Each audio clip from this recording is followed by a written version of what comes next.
So recently, some good things happened and some bad things happened to the truck. And well, the bad things just led to some good things happening, if that makes sense. So it all started, of course, I went flatbed at the end of last year. And so I was in the market for a headache rack, and I found one. A guy named Clint here locally, he had just bought a W900 that used to haul flatbed, and it had a custom headache rack built. And it also had some side boxes. I'm not going to talk much about them side boxes. I bought them, but I haven't done anything with them yet. We wanted to get the headache rack on and everything. But right before we were going to put the headache rack on, I blew a rear. And the reason the rear blew was because it was actually, the rear end was so rotted that it was seeping through. And I knew this. In fact, I bought at an auction a couple, it's got to be a year and a half ago. I bought some rear end housings for $2,200 and just was waiting till we could do the whole job. Well, the truck had a different idea. So we were kind of forced into doing the job, but we did it, and it resulted in basically a new headache rack on the truck, a new custom headache rack, and pretty much everything on the back end of that truck being replaced. And let's get into it.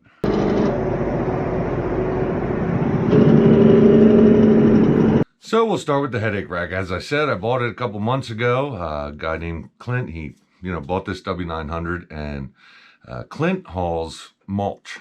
And obviously with mulch, he wants payload, not extra storage. So he put the truck on a diet, started taking things off of it, and it gave me a great deal on this headache rack. When I first saw it, I knew I really liked it, but I just saw it, we worked out a price, and then I came back to get it in a couple weeks, and once I got it off the truck, came back to get it, put it in my shop, and that's when I started realizing just how well built this was. I mean, they put interior lights in it.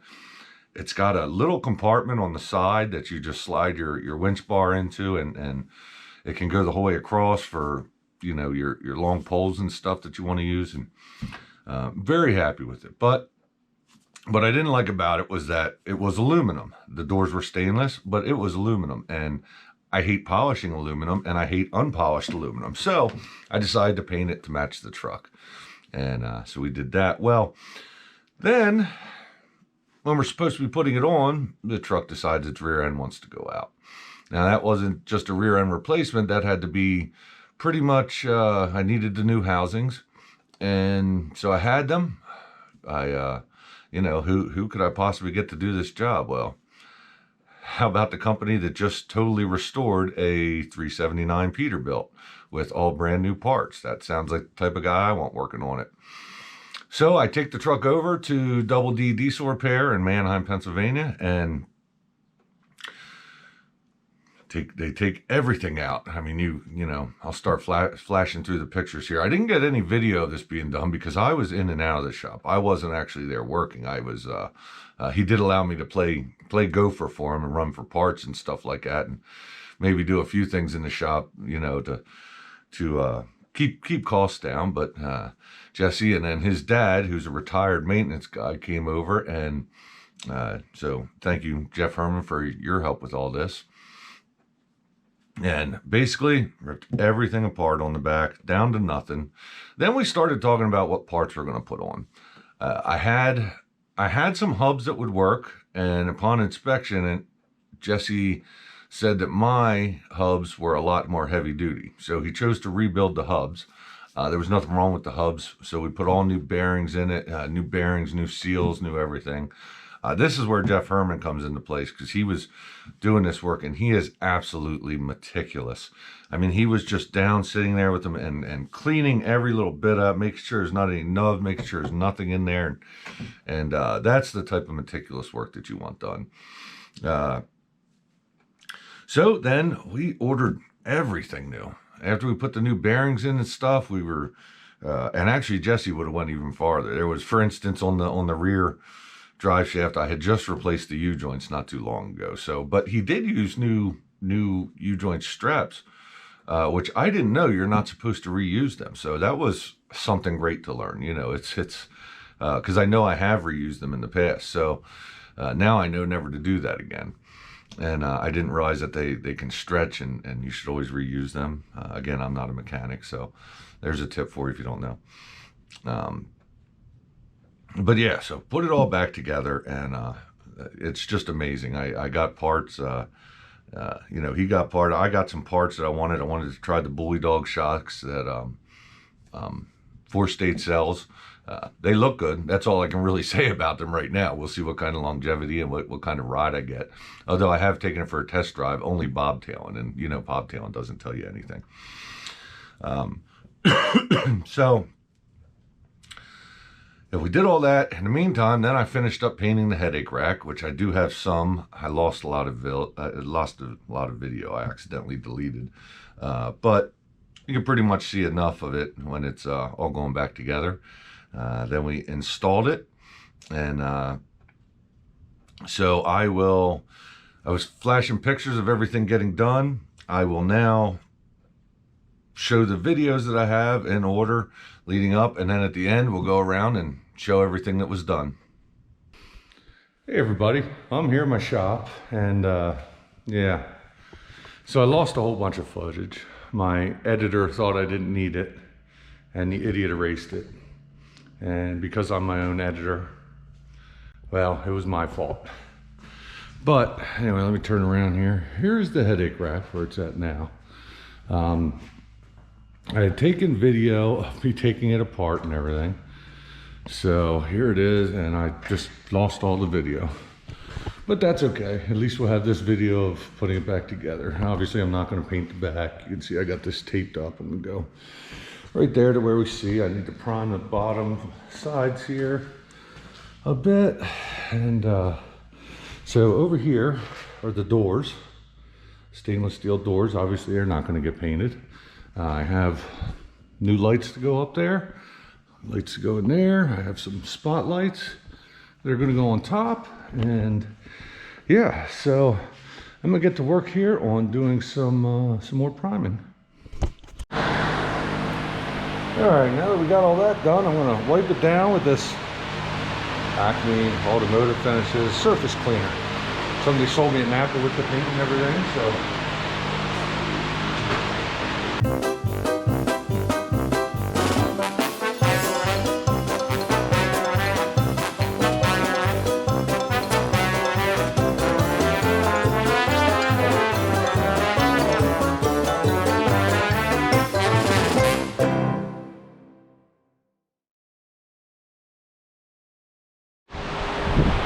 Well guys, and just like that, the headache rack is painted. Let me get a light, because this isn't picking it up. So I'm not going to discuss, for legal reasons, how the headache rack got painted or anything like that, but it is painted. You see how it looks blue there, but black here. That is actually the way my truck looks. But I don't know if you can see how much orange peel there is on here. A lot of orange peel. I am not a painter. Plus I know that it can be wet sanded out, which is what I did over here. Now, this has been polished out. That has not been polished out yet. This has only been polished with the ultra cut. There's still another stage to that. I just wanted to make sure that I was doing everything right, and it would seem that I am. You know how good you can see there between the two, but it seems that I'm doing it right. And lots of orange peel. I'm only going to do like the big spots that it makes sense, that you really want to see well. So yep. And what I did it with was I got these from Harbor Freight, and these are weird. These are really weird, but they work. Film sanding this is actually what you sand with. I did 1,000, 1,500, and then 2,000, and I just did it with a little, it's not a Harbor Freight sander, but did that, and yeah, so far I am pretty happy with it. So I'm gonna get back to work here and get some more done. All right guys, so today's the big day of the headache rack. So what we did was we took the lights off the back of the cab. And so each one is on a separate switch, the bottom two and the top two. We have these plates made, go over it, they're riveted on to close up the hole. And then we ran the wires out here, we got it all looped up good, down the back of the cab. And they will, one of the switches will control the load lights on the back, and the other one will control the cool lights up top. So you can see over there, Jesse is rigging up the setup. Basically he's going to hold it up in the air, and we will back the truck under it, and we'll hope for the best. But we'll show it all. We'll have the camera going.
Back a few more inches. Let's try to get back. I should do that.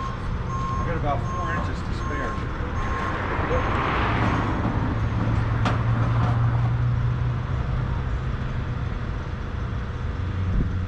Let's go back another inch. Now you got 4 inches if the air's out completely. Better take a look at it. Now, when that drops, what you will make.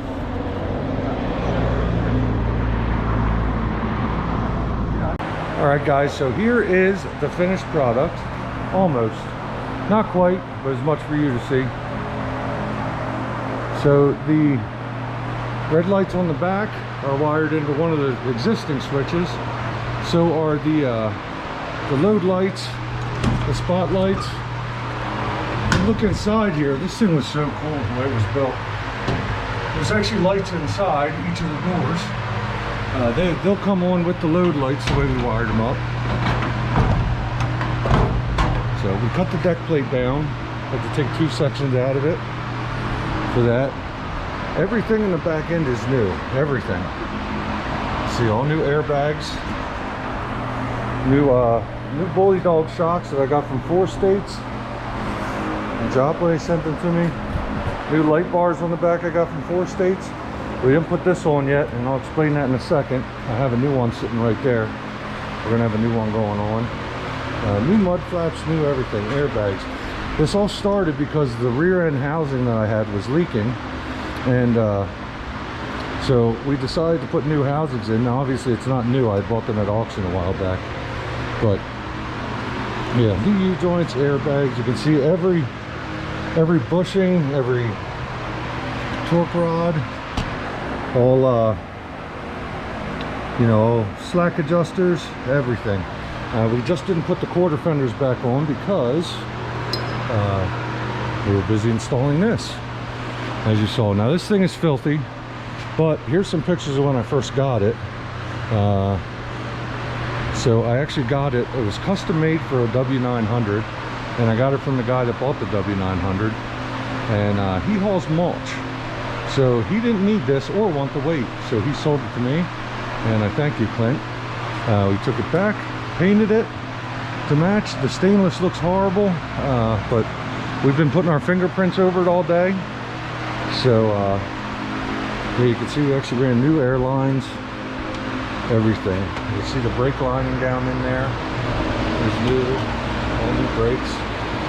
So this was, for the most part, loosely a back-end restoration. Hubs have all new bearings in them, all new bearings, new seals. This is probably as close to a new truck as I've ever had. Here's the last thing we're doing. We're going to put quick connects in here along with the electrical, but we're going to splice it down there, tee it off to come up here, and the wiring also, put a junction box down there so it comes up here. Then we're going to run new airlines back here, and I'm going to have quick connects sticking out back here. That's why that isn't on yet. Have electrical connection in it, because I learned that my trailer that I pull, it's actually my buddy Mark's, I learned that it has hookups underneath it. I didn't know. Thanks, Paul Turner, you ordered that trailer really well. The light on top, so the emergency light, they actually took, I had a whale tail on there. I don't know if it was from factory or the last company, but they put it, we took that off and used the existing brackets. Jesse here at Double D Truck Repair fabricated a whole new bracket. Trust me, it's stronger than what that light is. That bracket's never going to go anywhere. So but yeah, thanks to everybody, and it's been a lot of money, a lot of time, and quite frankly a lot of fun. I can't wait to get out there and actually make some money with it. But yeah, these guys did all the work. They're in Manheim, Pennsylvania, and actually they're right off the Pennsylvania Turnpike. In fact, that bridge is the Pennsylvania Turnpike, runs beside here, so that's where they're at. And by the way, look at this video up here, because I did it a couple months ago when my buddy Jesse took this 379 and rebuilt it. It's like brand new. Everything, the engine, every single thing on it is brand new except for the frame rails that were redone. And it is for sale for what is a steal of a price. I think right now he actually has it at $170,000, which is crazy because it is a pre-emissions. It's actually a pre-ELD engine too. It's a 2WS Cat set to, I forget, 550 or something, but it's in the video. But it is still for sale. You can reach out to me if you want to buy it, or you can call that number, talk to Deanna or Jesse, one of them will answer it. But yeah, I'm so excited about this. I can't wait to get it loaded up. I might actually do another video. I'm actually going to watch some videos of guys and see how they load theirs up. You know, because I've actually never had a headache rack, you know, and do the flatbed, as we know. So, but yeah, pretty excited about it all. And yeah, thanks for watching, guys. I appreciate it, as always. And like, comment, you know, tell me what you think about it. Share the video if you want. If you don't want to comment below, you can get a hold of me at finchresources@gmail.com. It's Finch, like the bird. That's my last name. And also on Instagram or Facebook at Trucking Resources. And you can also check out our website, finchresources.com. Got some cool swag like this. But I am filthy, and I'm sweaty, I smell horrible, and it's time to go home, take a shower, eat some dinner, and relax. But one last look, and I'll get some more stuff when it's all cleaned up and stuff. But hey, thanks for watching.